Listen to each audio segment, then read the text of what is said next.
సబ్బుతో స్నానం చేసిన గాని పాపపు గబ్బు పోదు తమ్మి.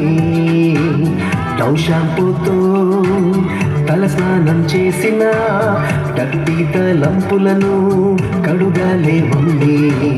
సంతూరు సబ్బుతో స్నానం చేసిన గాని పాపపు గబ్బు పోదు తమ్మి.